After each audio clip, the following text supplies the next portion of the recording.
Después de más de un año de levantamiento civil y centenares de muertos en Nicaragua, ¿qué hace falta para que se encuentre una salida pacífica? Es la renuncia de Daniel Ortega impostergable y una condición principal para que ese país vuelva a la democracia. La respuesta a esa y otras preguntas aquí en 8 en punto.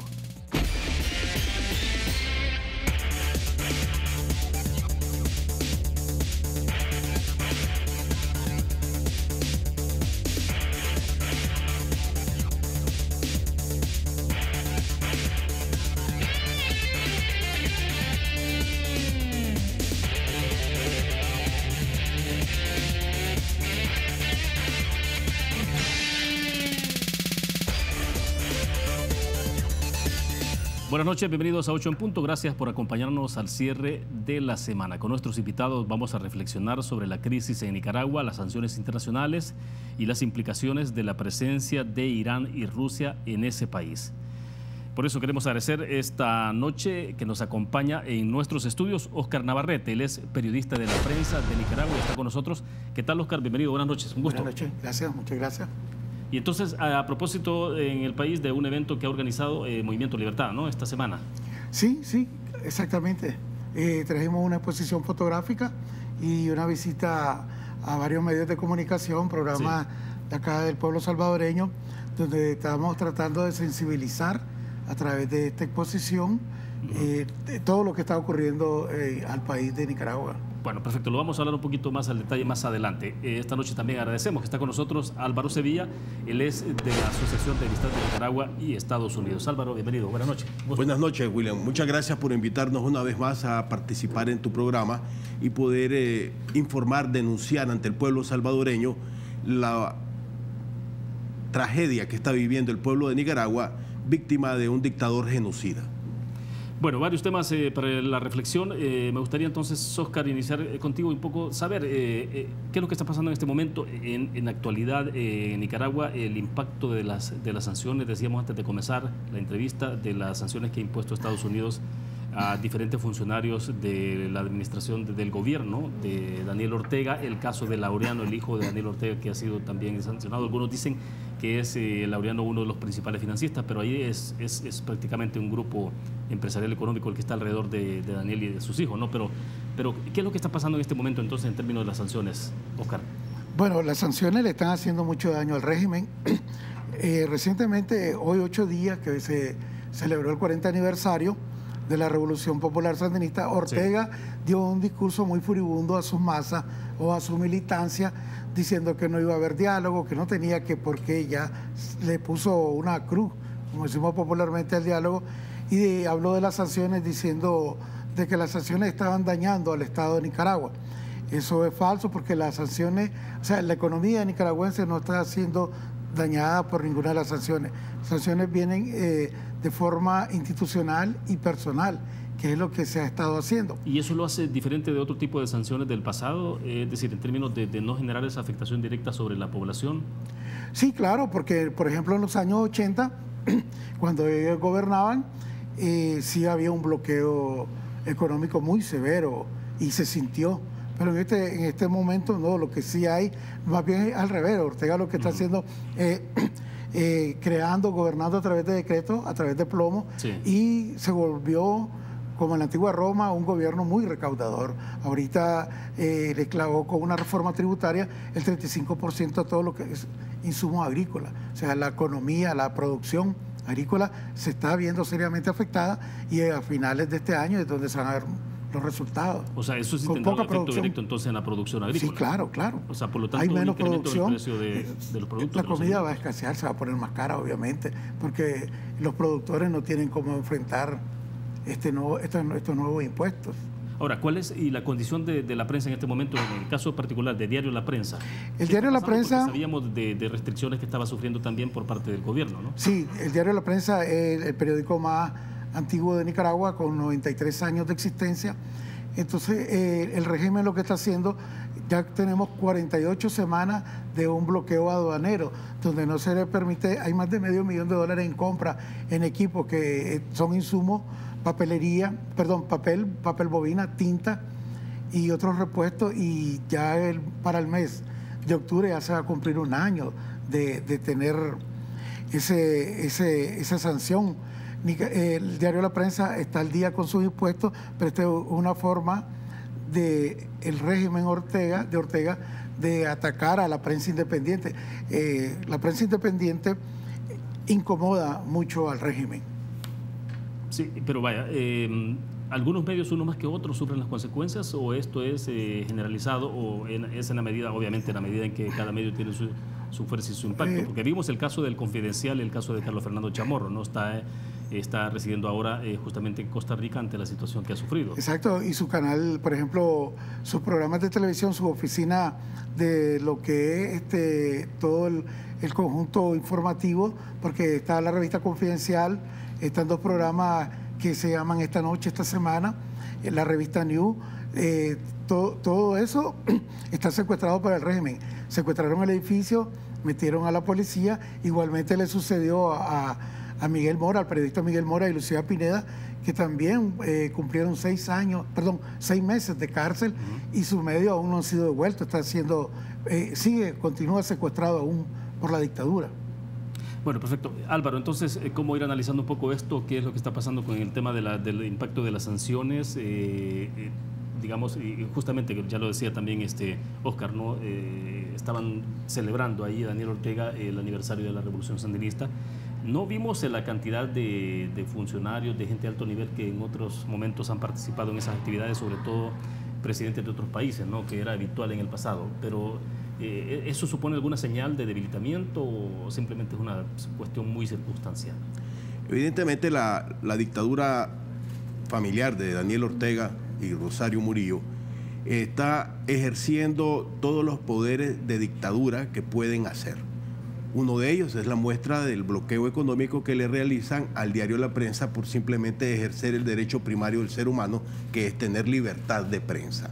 ¿Quiénes son los invitados de Daniel o quiénes no fueron los invitados de Daniel? No fueron los invitados de Daniel ningún presidente que tenga trayectoria democrática en sus elecciones o un país que tenga democracia en su sangre, democracia en su vida social y en su vida pública.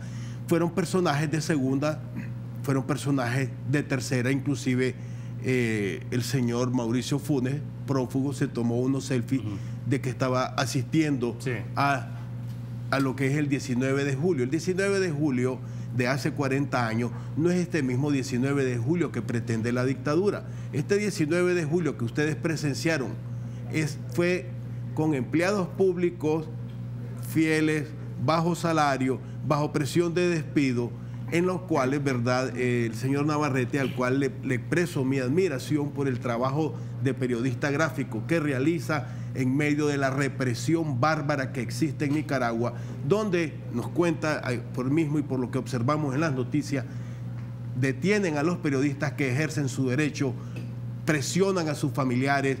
Esta dictadura que está sufriendo Nicaragua es simple y llanamente para mantener una familia en el poder, usufructuando el presupuesto público.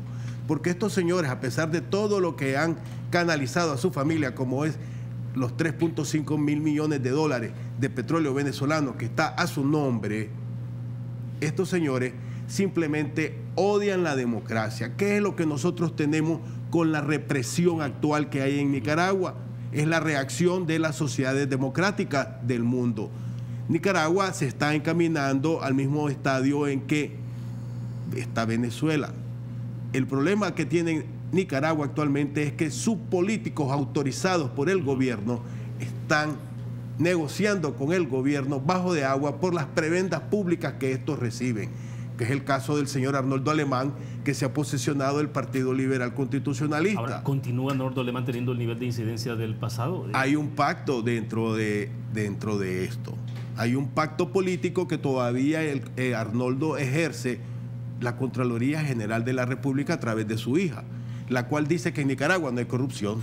¿Qué es la institución que está en manos entonces eventualmente de Arnoldo Alemán? Tiene miembros en la Corte Suprema de Justicia y tiene a su cargo dentro de lo que es la Cámara de Diputados, creo que son 6 o 7 diputados, entre los cuales está la esposa de Arnoldo, a la cual él promueve como futura o posible candidata a la presidencia y está proponiéndosela a la oposición honesta de Nicaragua para que se pongan detrás de él y ellos puedan derrotar en elecciones libres. Ahora bien, pero el círculo cercano entonces de Arnoldo Alemán tampoco ha sido afectado por las sanciones, ¿o sí?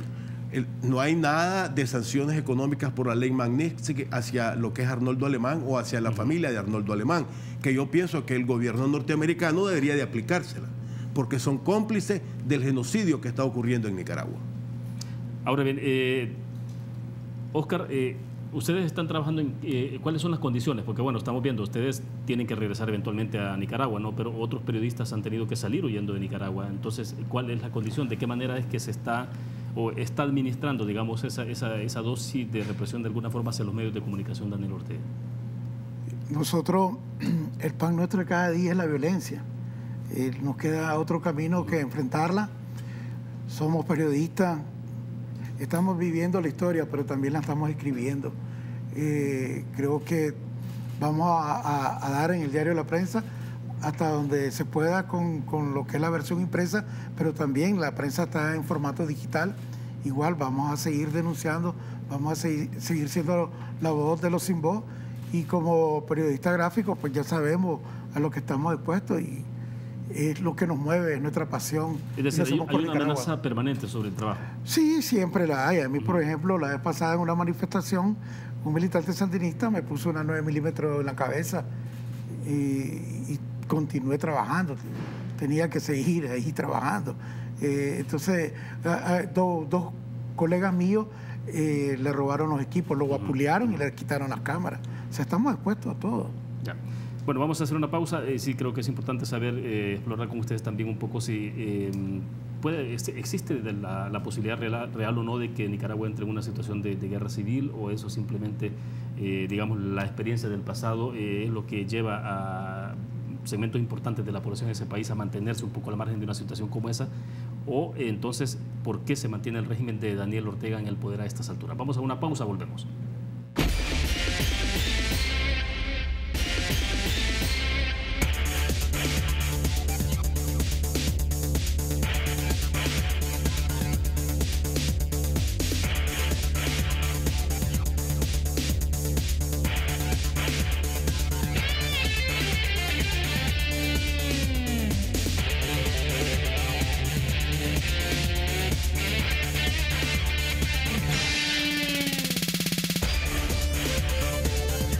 Si estás ahorrando, estás ganando. Por cada $150 que ahorres, participas en sorteos en efectivo y premios al instante por más de $60,000. Ahorra y gana con Banco Promérica. Óscar, dejaba un poco la interrogante abierta en el segmento pasado, ¿no? ¿Es probable una guerra civil en Nicaragua o es totalmente lejana la posibilidad? Y pregunto esto porque algunos sugieren de que, digamos, habría algún interés, obviamente, desde la visión del gobierno de empujar a una situación como esa, y otros dicen, bueno, no, pero es que la sociedad tampoco, también tiene fresca la memoria de lo que ocurrió durante la Guerra Fría, ¿no? Las consecuencias que pagó la población.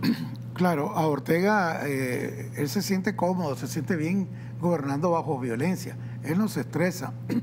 Y lamentablemente estamos repitiendo los ciclos de cada 40 años.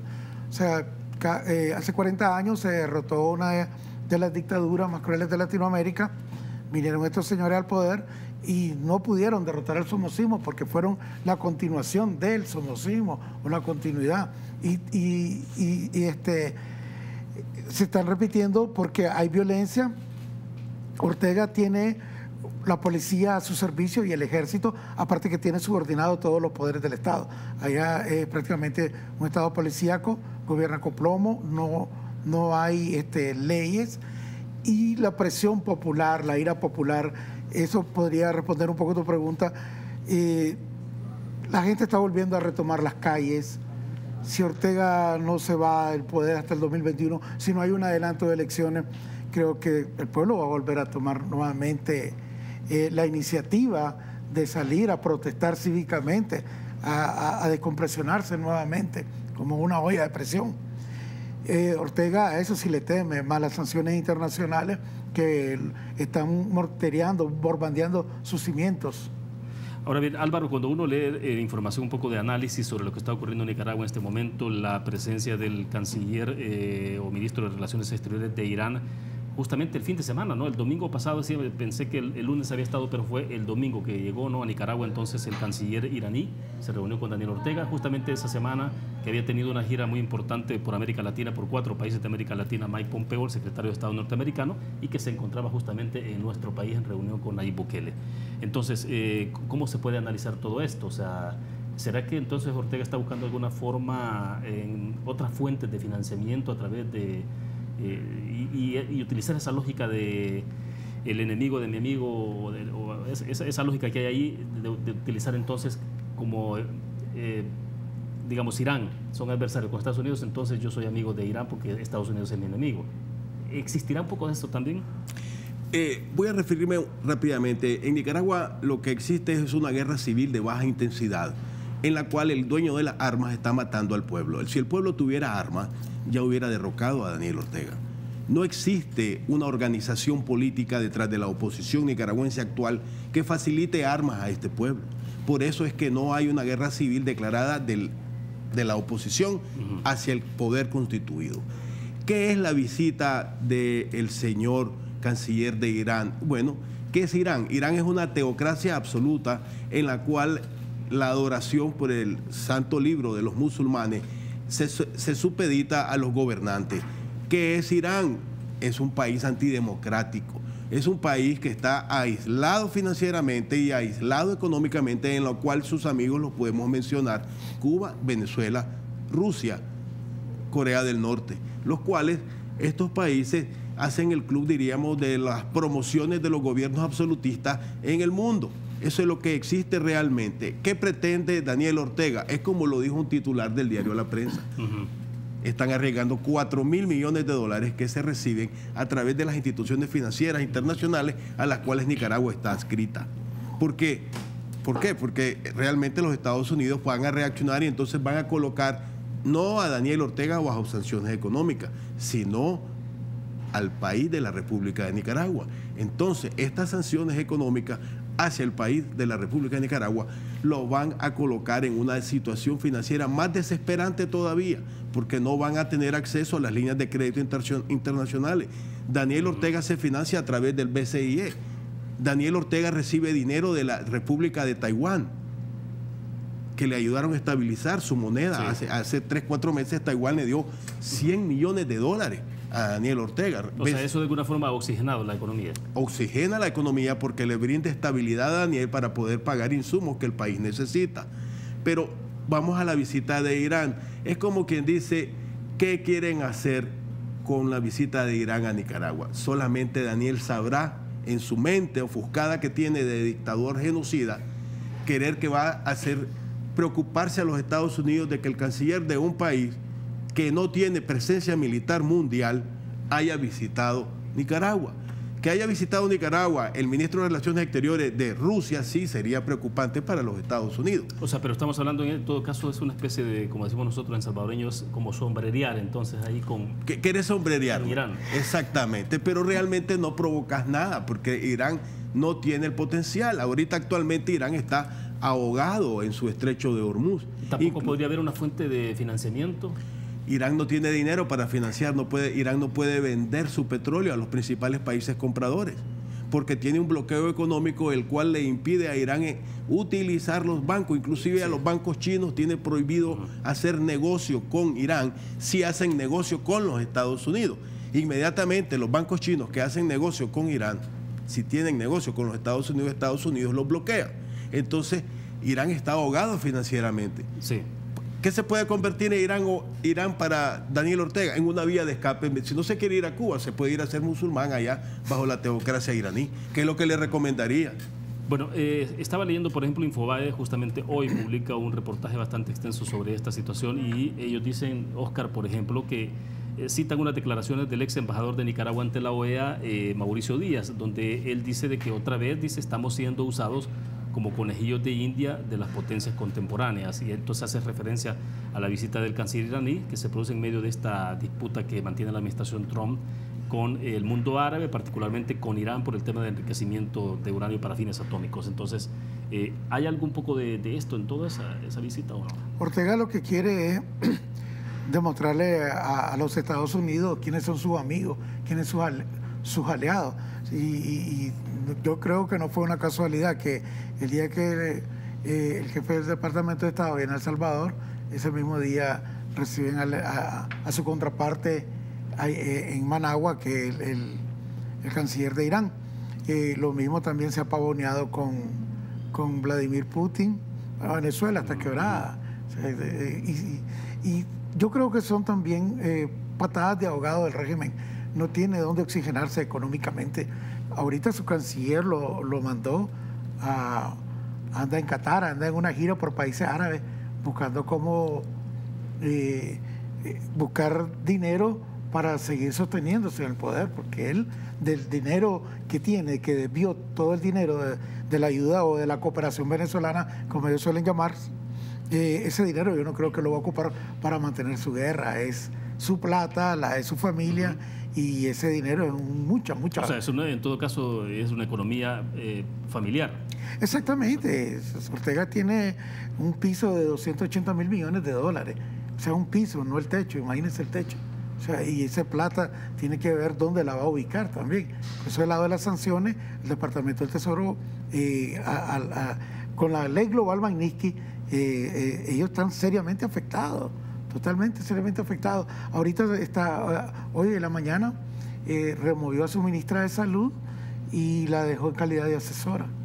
Entonces sí, las sanciones le están haciendo mucho daño. Vienen las sanciones europeas. O sea, la renuncia fue motivada por las sanciones de Estados Unidos. Sí, claro, igual como el Senado o el presidente de la Asamblea Nacional, que es un títere de Ortega, igualmente sigue siendo como una figura decorativa, pero ya no tiene ningún poder administrativo sobre ese poder del Estado. No puede ni siquiera firmar un cheque.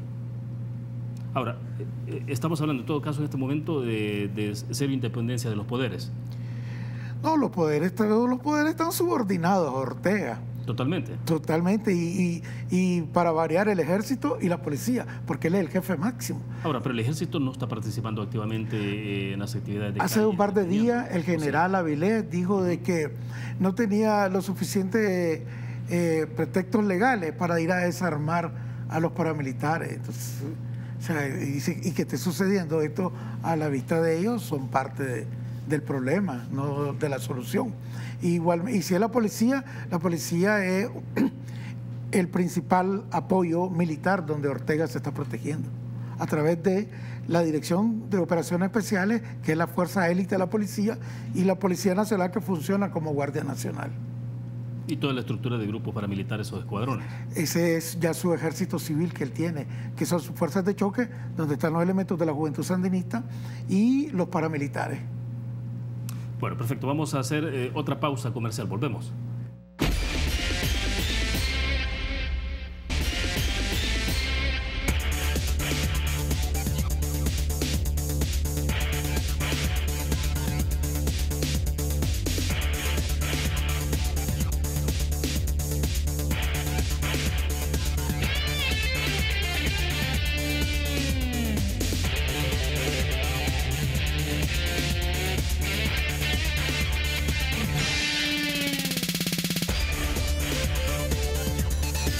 Bueno, yo creo que es importante que sigamos hablando un poco sobre este escenario, ¿no? De las sanciones, las implicaciones que tienen, porque por el otro lado también hay otros movimientos, Álvaro y Óscar, que tienen que ver con la Organización de Estados Americanos, pero ustedes decían en el corte comercial, entonces también la Unión Europea está tomando un poco de iniciativa sobre el tema, es decir, habrá posibilidades, porque la Unión Europea es mucho más cuidadosa en tomar acciones, es mucho más lenta parecería, pero ¿será que estamos ante la posibilidad de que la Unión Europea entonces ahora sí tome medidas más determinantes? La Unión Europea, para tomar alguna medida en contra del régimen de Daniel Ortega, se va a fundamentar en los informes que tiene la OEA y en los informes que tiene las Naciones Unidas de los genocidios, de las prisiones, de las golpizas, de las torturas que está cometiendo el régimen en Nicaragua. Entonces, tomando como base esos informes que son independientes, diríamos, a los que existen en Nicaragua o los que se han generado en Nicaragua, eso es lo que va a provocar que la Comunidad Económica Europea ejerza sanciones sobre la familia Ortega Murillo o sobre el gobierno de Nicaragua. esto va a provocar mucha más debacle económica, porque a Daniel lo va a derrotar verdaderamente la guerra económica, no la guerra militar, porque el pueblo de Nicaragua, como lo sostuve, no tiene armas. Esto puede provocar en Nicaragua un colapso total del régimen. Yo le recomendaría a la familia Ortega Murillo que se acuerden de Nicolás Ceausescu y su esposa, cómo terminaron. El mismo ejército, la misma policía que lo cuidaba, fue quien lo ejecutó. Yo quiero que se acuerde de eso Daniel Ortega y Rosario Murillo. Están a tiempo todavía de agarrar un avión y se van a una isla. Pueden ir a Cuba a disfrutar de lo que han robado, porque no creo que les interese ir a Venezuela, porque Venezuela está en efervescencia. Hay algo que debemos de notar acá en Centroamérica, que es también el cambio que ha habido aquí en Centroamérica. Antes, aquí en Centroamérica tenía un gobierno que le respaldaba, que le ayudaba en sus votaciones en la OEA. Ese gobierno ya no está más. Inclusive el gobierno que está acá ahorita ha rechazado y ha denunciado la ausencia de democracia en Nicaragua, ha denunciado la represión que existe en Nicaragua. Entonces, ha perdido un voto más en la OEA. Y ya Venezuela no tiene la plata para comprar a los votos de las islitas del Caribe que votan en la OEA. Venezuela, inclusive, la Asamblea Legislativa que maneja Juan Guaidó, ya autorizó la intervención del TIAR. Esa es una de las cosas que no tenemos en Nicaragua. La Asamblea Legislativa es controlada férreamente bajo la bota de Daniel Ortega. Pero Álvaro, insisto en esta parte, ¿qué es lo que le sigue dando oxígeno hasta hoy, o le ha dado oxígeno hasta hoy a Daniel Ortega? ¿Qué es lo que le ha dado oxígeno? Que el pueblo de Nicaragua no tiene armas, la desorganización política que tiene la oposición nicaragüense, tanto la autorizada por Daniel como la oposición nicaragüense que no está organizada en partidos políticos. O sea, entonces el sostenimiento de la corrupción ha minado esa oposición nicaragüense. Pero ese es uno de los problemas que tenemos. ¿Del régimen es estrictamente por el respaldo entonces de la policía y los grupos paramilitares? ¿Quién es el jefe de la policía en Nicaragua? El suegro de Daniel Ortega. Vuelva a ver a usted. La esposa es la vicepresidente y el consuegro de Daniel Ortega, es el jefe de la policía. Entonces, dentro de la policía y con los dineros del Estado, compran voluntades. Y a los policías que se oponen a reprimir a la población, los meten presos, los golpean o los desaparecen. La lista de desaparecidos en Nicaragua es enorme. Son víctimas del deseo de tener democracia, el deseo de vivir en libertad en nuestro país, en Nicaragua. No lo dejan. Van a provocar lo que estaba mencionando el señor Navarrete, de que en determinado momento esta población cansada, hastiada de que los estén matando de a poco, salgan a la calle en masas y se abalancen sobre lo que es las instalaciones del Carmen. Y no va a haber policía que detenga esa masa de personas que los van a aplastar. Señor Daniel Ortega, agarre viaje. Ahora, mientras tanto, Oscar, ¿qué efecto, qué impacto está teniendo todo esto, lo que está ocurriendo? Ya lo vimos, bueno, en el caso nicaragüense, obviamente, la migración, ¿no? Ustedes tienen una cantidad importante de nicaragüenses viviendo en Costa Rica, por ejemplo.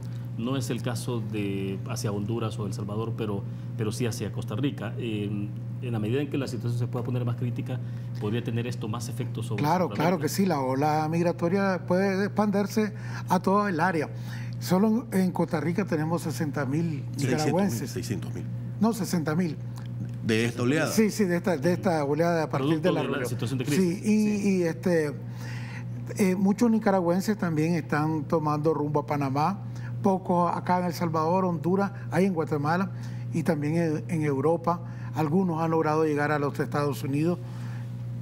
Y yo creo que, reforzando un poco lo que decía, ¿qué mantiene Ortega? Ortega se oxigena a base de su arma, a base de plomo. Pero yo creo que también puede caber la posibilidad, si uno lo ve desde el punto económico, que es la parte que él está afectando y tiene que pensar en sus dividendos, tiene que pensar en el futuro de sus hijos, su familia es muy numerosa. Creo que un día pueda caber la posibilidad de que nos despertemos en Nicaragua con la noticia de que ellos abandonaron el país, porque se va a ser insostenible. Ahora, ¿por qué? Porque si continúa Ortega, entonces está arriesgando la posibilidad de perder todo el dinero que ha acumulado. Exactamente, y vienen más sanciones. Entonces el problema es donde él, a través de testaferro, está buscando, o sea, ha mantenido esa plata, pero ahora ya ningún banco puede tener el dinero de ellos en cuenta, porque esos bancos tienen acuerdos con el Departamento del Tesoro de los Estados Unidos. La ley global Magnitsky es amplia en ese aspecto. Oscar, pero lo que estamos observando, digamos, en términos de lo que ocurrió hace más de un año con el levantamiento que hubo en aquel momento, ahora es, hay una especie de enfriamiento de la calle en términos de la cómo no, lo que pasa es que los autoconvocados y demás. No, lo que pasa es que la represión tiene muchas etapas. Ahorita vamos casi por la sexta etapa. Empezaron a criminalizar. Ahorita, para que te den una idea, él se inventa una ley de amnistía y él quiere quedar bien con su base, Ortega, diciendo, estoy haciendo una ley de amnistía para que acerquemos la paz entre todos los nicaragüenses. Esa es una ley de amnistía que cubre solamente a sus paramilitares. Él, en los acuerdos que se firmaron con la Alianza Cívica, uno de los acuerdos era que tenía desde un inicio que liberar a todos los prisioneros políticos.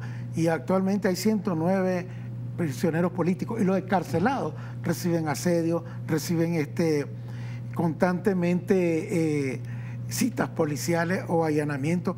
La semana pasada unos chavalos que eran autoconvocados de León, llegó la policía y asesinó a uno y rafagó la casa.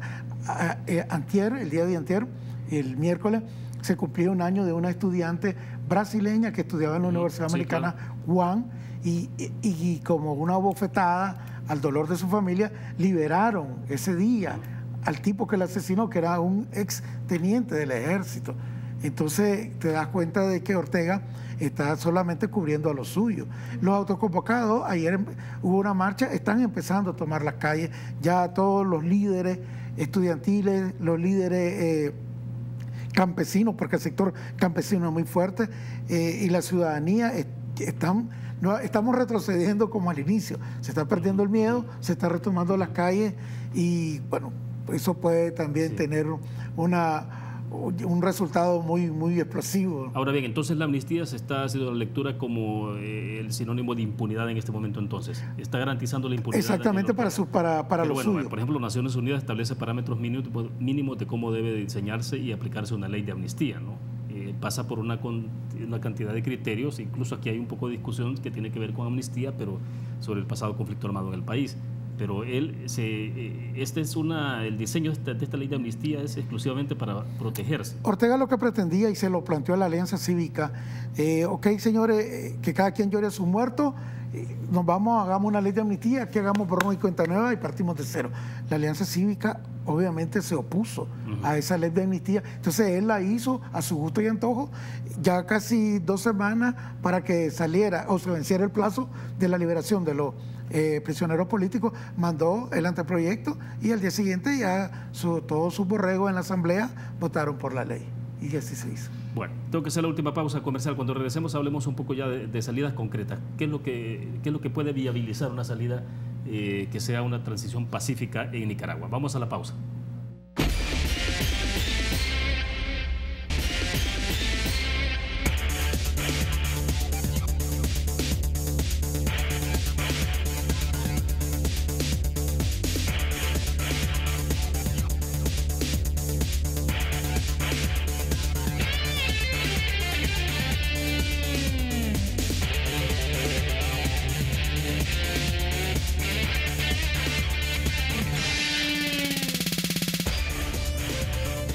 Bueno, estamos al cierre de 8 en punto. Álvaro, ¿qué es lo que puede viabilizar, insisto, en esa parte de una salida que no sea necesariamente armada en ese país y que obviamente ustedes, por lo que han planteado, obviamente no existe ninguna condición ni posibilidad, ni nadie está aspirando a trascender a una situación como esa, ¿no?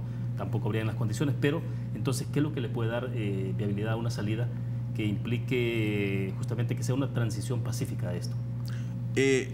La OEA y la Alianza Cívica de Nicaragua han planteado caminos para una salida de este proceso dictatorial que se está instalado en Nicaragua.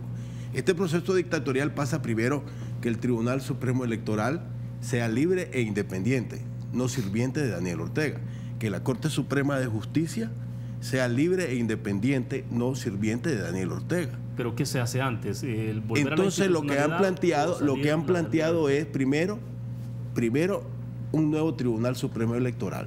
Segundo, de que el ponga una fecha de elecciones, como ya hizo cuando salió elegido de la señora Violeta Barrios de Chamorro, adelantar unas elecciones en las cuales estas elecciones son vigiladas.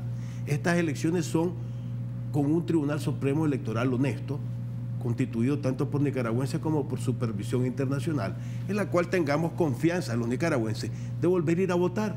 Ya lo hemos hecho. Se le ha planteado esto en diferentes maneras.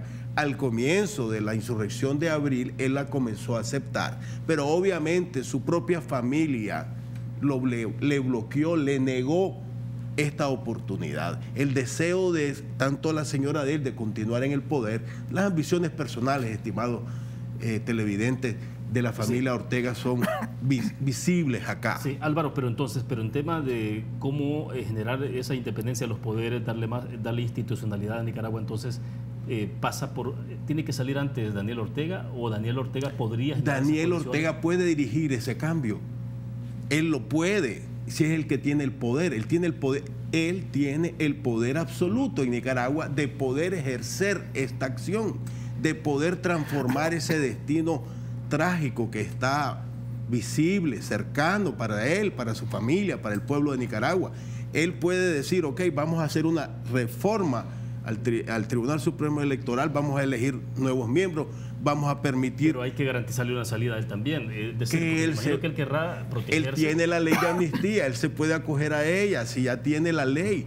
Esta ley misma que él se la diseñó a la medida de que los asesinos que él ha contratado salgan libres, como le expresó el señor Navarrete, el que mató a la estudiante brasileña de una manera salvaje, sin ningún objetivo. La mató, la asesinó y ahora anda libre, protegido por la ley de amnistía. Esa ley de amnistía él se la diseñó. Termina de entregar el poder, él se montó en un avión y se va. Nadie lo va a ir a perseguir con el dinero que se ha robado. Nadie lo va a ir a perseguir. De acuerdo. Óscar, entonces, a ver, ¿cuánto tiempo puede durar esto? Es impredecible, ¿no? O sea, pero entonces, ¿qué es lo que podría acelerar este proceso? ¿Es únicamente la presión internacional, las sanciones norteamericanas? No, él tiene, dentro de los acuerdos, inclusive con la OEA y todo, está el tema electoral. Él tiene que cumplir esa parte del adelanto de las elecciones. Obviamente, no ir con un Consejo Supremo Electoral corrupto que obedece y cuenta los votos a gusto y antojo de Ortega. Ahora, el problema no es que quite los magistrados del Consejo Supremo Electoral, es que desmonte todo ese engranaje de corrupción que hay. Por eso hay que disolverlo todo, por completo, como hay que disolver igual todos los poderes del Estado, que ahora, están a manos de Ortega. Es Ortega. imposible que sea radical de un solo. Y también que sean unas elecciones supervigiladas. Esa es una falta de voluntad política de Ortega. Él está demostrando... Bueno, pero Ortega tiene que saber, o sabe perfectamente, que si se somete a un proceso electoral limpio, transparente, obviamente pierde una elección. Exactamente. Lo sabe. Él quiere llegar hasta culminar su periodo, porque yo sé de que él, tras bambalinas, o pretende él reelegirse nuevamente, o alguien de su familia, como una dinastía, como una monarquía. Y si no se le pone o no se acelera esto al 2021, vamos a llegar mal.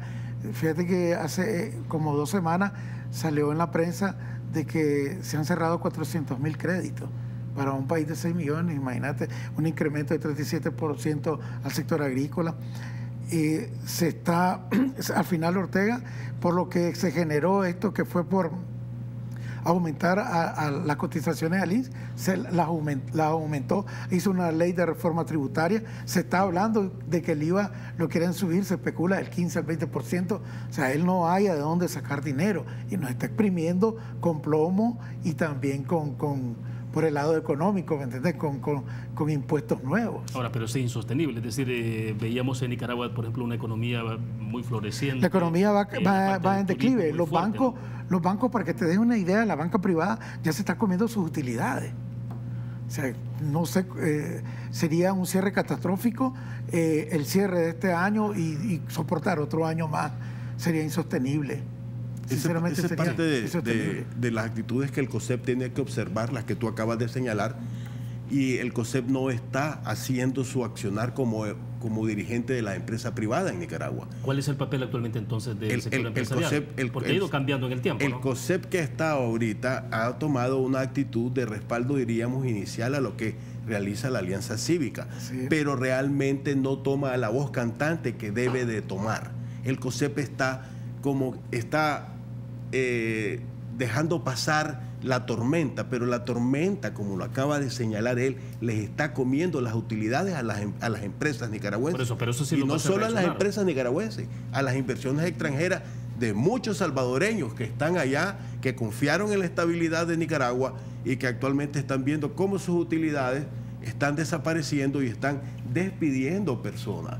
Esa parte de acompañamiento del Consejo Superior de la Empresa Privada que maneja el señor presidente del COSEP, mi amigo, le digo yo todavía, José Adán Aguirre Chamorro, que debería de asumir el papel que le corresponde a la empresa privada, que es proteger la libertad y los derechos del pueblo de Nicaragua. Ahora, los paros que ha habido empresariales, ¿qué tanto efecto han tenido? Mira, los paros empresariales que han sucedido son señales, son golpecitos ante las bofetadas que da el gobierno, las bofetadas del aumento de los impuestos que ha señalado acá el señor Navarrete, que son públicos, las bofetadas a la represión, las bofetadas a las leyes, a los abusos legales, cuando deberían de decir, señores, pongámosle una llave a todo, suframos pérdida durante 10 días, pero en 10 días no aguanta la dictadura, no aguanta el gobierno, es que no hay medida, o están muriéndose a pedacitos la empresa privada. Sí. Entonces, para cerrar, porque se nos agotó el tiempo, entonces, ¿cuáles serían como los tres pasos o las tres condiciones indispensables para salir de crisis? Primer paso, diría yo, de que el señor Ortega tenga el valor de saber que no va a terminar su periodo 2021, hacer las reformas totales y absolutas que se deben de hacer a la Asamblea Legislativa, al Consejo Supremo Electoral, a la policía, al ejército mismo, donde han habido reelecciones de los cargos principales. Daniel tiene el poder y es deber de, segundo paso, del COSEP, del Consejo Superior de la Empresa Privada, el principal empresario, señor Pelas, deberían de hacer llamados públicos de que esta situación no puede continuar. Están sumiendo a la desesperación al pueblo de Nicaragua. El tercer paso es que la OEA y organismos internacionales acudan a Nicaragua para presionar a que este cambio, esta transición pausada, sin más muerte, sin más destrucción, ocurra. Bueno, perfecto, se nos agotó el tiempo. Álvaro, gracias por compartir esta noche. Siempre a tu orden. Muy amable. Y gracias, Oscar, también entonces. Muchas gracias. Y feliz retorno a Nicaragua. Pues, a ver qué condiciones. Regresan el fin de semana, ¿no? Sí, mañana. Exactamente. Bueno, perfecto. Gracias a ustedes también que nos acompañaron, que descansen el fin de semana. Nosotros nos vemos siempre el lunes en 8 en punto. Buenas noches.